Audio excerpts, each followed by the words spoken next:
Welcome back, everybody. This Week in America, website thisweekinamerica.us. Great to have you with us on the program. Back with us, Eliakim Thorpe. He's a sought-after speaker, consultant, thought leader, entrepreneur, minister, corporate professional, and one of the country's foremost authorities on organizational transformation. He's the creator of the Thriving organization. That's a new philosophy to transform organizations. As an IT professional, Eliakim worked with and consulted for numerous Fortune 10 to Fortune 500 companies like IBM, General Motors, Whirlpool, and Pfizer. He also has experience running his own companies, launching 4 separate businesses, sustaining annual revenues of over $1 million.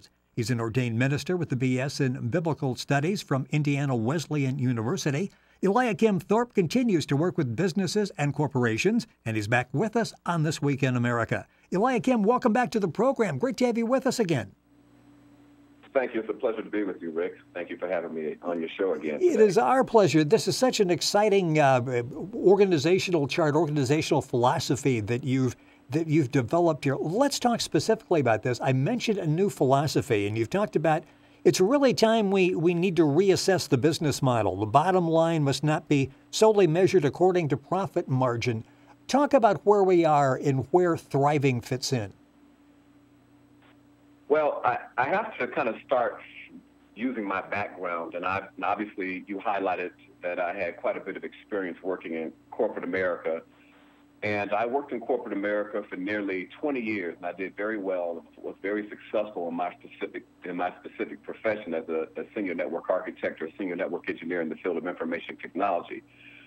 And one of the things that I was starting to sort of crystallize or to understand is that there was a shift within organizations, whether they were small or large or multinational organizations such as the ones that I worked for, because the global economy became very competitive, and no longer did we have to look at an economy from a national or local perspective. We were now looking at an economy that was globally competitive, which now caused organizations like Pfizer, like IBM, like Whirlpool to really reassess how they do business. And with that, it came sort of what I would consider a new philosophy or a new philosophy that required an organization to have a new understanding about how to really be relevant and sustainable in a globally competitive environment today, because the global economy and the landscape has changed. And so as I was looking at and evaluating not only my experience in corporate America, but also my experience as an entrepreneur, I really started to become somewhat concerned about the pursuit for just profit, and that the mission of every organization should be more than just being or pursuing profit margin or being primarily driven by the pursuit of revenue or profit. And so I came up with this sort of model or framework, which I believe really helps organizations to remain relevant and sustainable in a globally competitive economy. And I created this model called THRIVING, which is an acronym which really creates a system or framework to help organizations really become thriving organizations or thriving entrepreneurs. Yeah, and you say that one of the problems, as everybody gets caught up in the global economy, it comes at a cost, and part of that cost is losing its soul. Talk about that, because as I'm reading that quote, it's like I can actually see where that's happening. Yeah, I think as we start talking about being so profit-driven, that the organization, and I believe that every organization is developed and organized and created to solve what I consider a human problem. So when an organization starts to really look at its bottom line versus what it was designed to do, and when I talk about designed to do, I'm talking about more than just producing goods and services. I'm talking about an organization that really wants to leave a significant imprint in society beyond just the creation or the innovation of products and goods and services. And so as I was evaluating that as an entrepreneur, I had to reassess, as well as my experiences in corporate America, I had to assess whether or not was profit more important, or was me as an entrepreneur or any kind of organization, whether small, medium, large, multinational, would they forfeit the mission and vision or the legacy of an organization for the sole purpose of pursuing profit? And I believe that if you become an organization that is solely focused on pursuing profit, you lose the soul of the organization. Because now it's not about how I can serve my customer. It's about what I can gain from my customer. It's about then realigning and reassessing how you do business. And so one of the things I started to really think about is really helping organizations understand that the primary commodity in every organization and the most important commodity in every organization are people, whether they're people internal to your organization or people external to your organization, such as customers. Because what you're really trying to do is that, and what we really are starting to see is that people don't care necessarily about the goods and services that you provide. What people are really connecting to today is the type of values and principles by which an organization lives by. And so I really wanted to really focus in on helping organizations to not lose the soul of why they were created and not simply be so consumed with the pursuit of profit that they lost the most important aspect of every organization, which is to serve people. Because really, in essence, every organization should be people-centered, purpose-driven, and at the end of the day, you want to be a profit-savvy organization because obviously, if you're an entrepreneur or an organization or a large business, you have to generate revenue. That's part of the model that every organization has to live by, which is obviously generate revenue and profit. And you help people incorporate all of those elements you just talked about. Our guest on This Week in America is Eliakim Thorpe. That's Eliakim. Thorpe is T.H.R.I.V.I.N.G. His website is very simple, eliakimthorpespeaks.com. You can link on directly by going to our website, thisweekinamerica.us. We're talking about the Thriving Organization. That's a new philosophy to transform organizations. You talk about missional organization. Explain exactly what that is and how that works. The missional organization is what I've termed and what I believe is really the next evolutionary step that every organization must take. Organizations today systematically know how to do business. They have a specific business model depending on what type of business you're in. But really for an organization to really take the next step forward, in which I believe will set the standard above any of their competitors, is what I would consider a missional organization. And when I start talking about a missional organization, I'm really talking about an organization that becomes community-centric or community-focused, which means that they're not only providing goods and services, but what they're looking to do is to leverage the talent and gifts of their workforce to be able to essentially unleash them into the community to help build sustainable communities by the gifts and talents of the workforce. So what I'm really saying is that there has to be a partnership and a collaboration between a community, the people in this community, as well as an organization and the people within this organization. Because if that does not occur, you don't create the type of loyalty or customer loyalty or brand loyalty that every organization is trying to compete for today in today's world. If you look at large organizations, if you look at Facebook, if you look at Apple, if you look at Starbucks, they have a strong following and they have a very strong brand loyalty because there's a connection to their customer. Now what I'm saying is that now that we have a connection to the customer, I'm saying to every organization to take the next step forward, to really differentiate yourself between your competitor, is that you have to be able to leverage the capabilities of your workforce and leverage it in a way that you help build and sustain communities by the gifts and the talents that your workforce provides. Because quite honestly, part of your workforce comes from a specific community. And it's we can no longer, as an organization or entrepreneur, simply look to provide goods and services. We have to find a way that we can collaborate with communities in a very tangible way where we're able to help build communities and help to sustain communities, not only from an infrastructure perspective, but also educationally, financially. And I believe that is really the next evolutionary step that organizations must take today. And that's why I kind of termed it missional, because I see it, an organization as sort of a missionary. where they're going into a specific place to provide services to help communities become more sustainable and more relevant and more thriving in an economic sense as well as in a community sense. Right, and you point... Yes, go ahead, I'm sorry. Not only are you assisting with financially assisting communities, but you're also helping build a sustainable community where it's assisting families and children in a very meaningful way. And you talk about it strengthening the workforce as well. Explain how that happens, because this actually, if it's done correctly, makes for a much stronger workplace, doesn't it? And a workforce. It does. I have a saying that, and I think hopefully this will help every entrepreneur. What I've learned as an entrepreneur and working in organizations, I consider it this way, that anytime I'm evaluating a workforce and I'm looking at my own employees and the people who work for me, I don't just see them as an employee. I see them as something more than just an employee. And so when I start to talk about strengthening the workforce, I'm really talking about unleashing the passion, potential, and the power of the employee within your organization.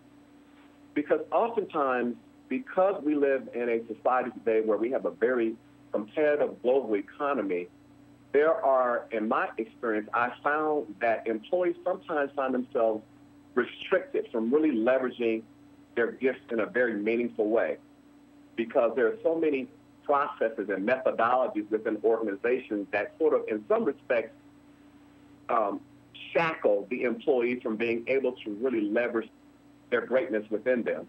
And I believe today people really want to be able to unleash their purpose and unleash the passion and potential that they have within them to really help organizations move forward.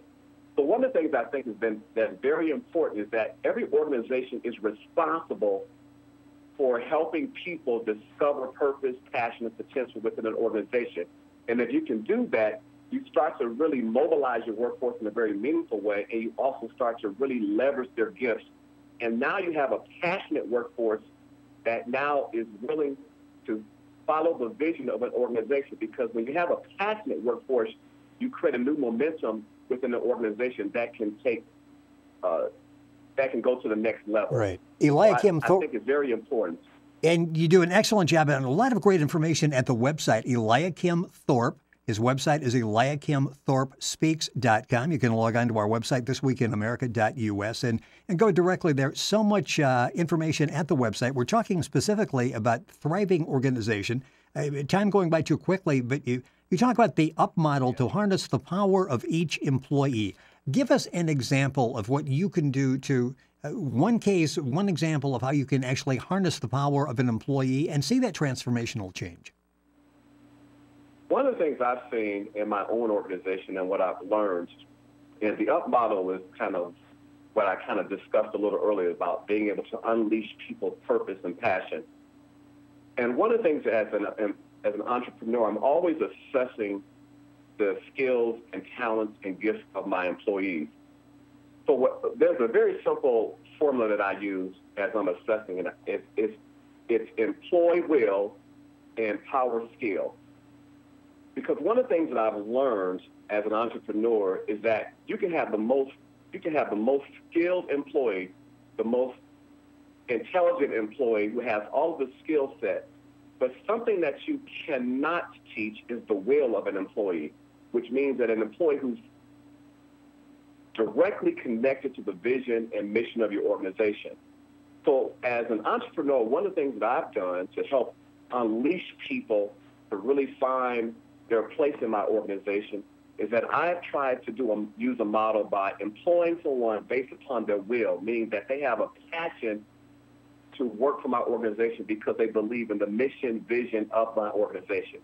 And if I can get someone who is passionate about my organization and what we stand for and what we're trying to do in our community, not only producing goods and services and innovating, but more importantly, knowing that I'm trying to leave a significant imprint, now I can empower their skill, which means then now I'm putting them in the position where they can actually leverage their gifts, enhance their gifts, and then unleash them.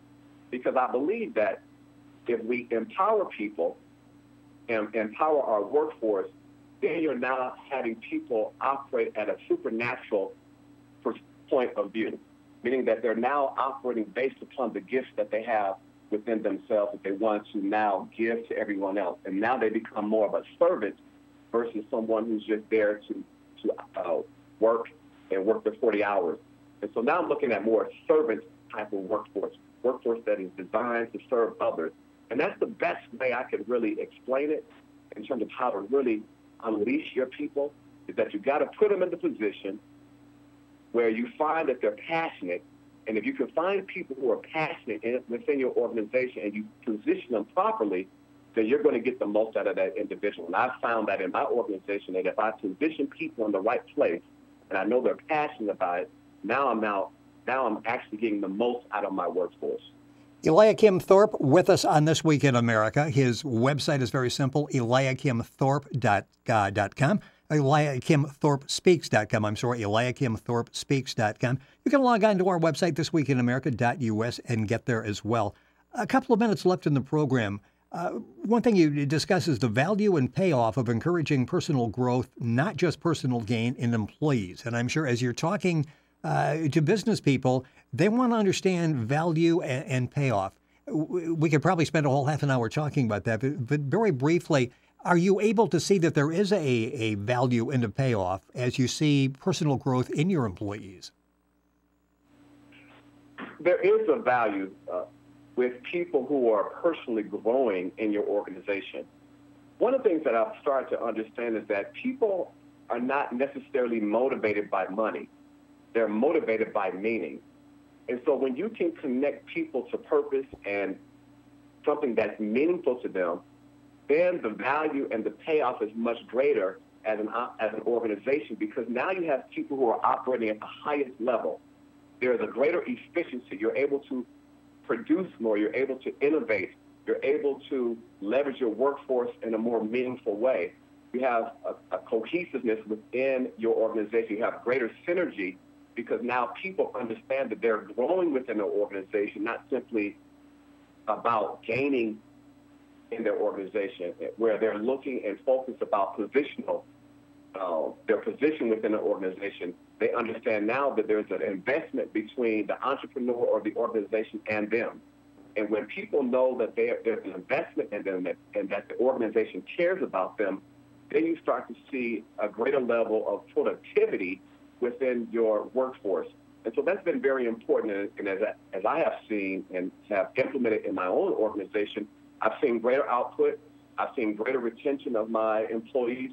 I've seen people who are connected to my mission and vision and the type of imprint that I'm trying to leave within my community and the type of legacy I want to leave overall. And so there is a greater payoff because now you're not focused solely on people who are coming into your organization simply looking for positional influence or financial influence, but now you have people who understand that there's an investment that you as an organization are making into their skills, and because they know that you're investing in them, they're now going to invest in your organization with their talents, their abilities, and their skills. What makes this so powerful is this is not a theory that you think might work, you hope might work. This is a theory that you actually use in your own businesses.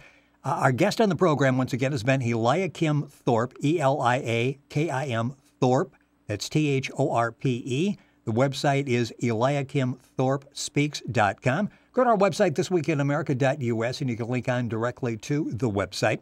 He's the creator of the Thriving organization, a new philosophy to transform organizations. He's also a sought-after speaker, consultant, thought leader, entrepreneur, minister, corporate professional, in demand all across the country. Information available at his website.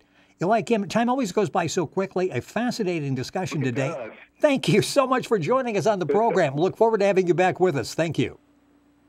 Thank you. You're listening to This Week in America. Website thisweekinamerica.us.